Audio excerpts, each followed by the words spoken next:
வள்ளுவன் சொன்ன என்பில் அதனை வெயில் போல காயுமே அன்பில் அதனை அறம். உலகை செலுத்துகிற சக்தி அருகில் இருப்பதால் அதிகரிப்பதும் தூரத்தில் இருப்பதால் குறைந்து போவதும் இல்லை அன்பு. என்றைக்கும் ஒரே நிலையிலே இருப்பது அன்பு. அதனாலதான் ஒரு புதுக்கவிஞன் எழுதின, முதியோர் இல்லத்திற்கு பணத்தை கொடு, பொருளை கொடு, உணவை கொடு, உடையை கொடு, பெற்றோரை மட்டும் கொடுத்து விடாதே என்று எழுதினான். இன்றைக்கு அன்பு குறைந்திருக்கிறது. பெற்றோர்களிடத்திலே செலுத்த வேண்டிய பாசத்தை பிள்ளைகள் மறந்திருக்கிறார்கள்.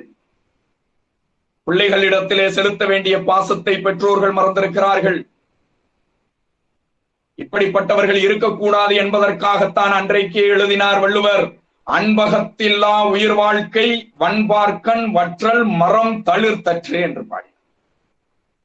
அன்புதான் உலகமகா ஒளி, அன்புதான் உலகமகா காவியம் என்று கௌதம புத்தர் சொன்னார்.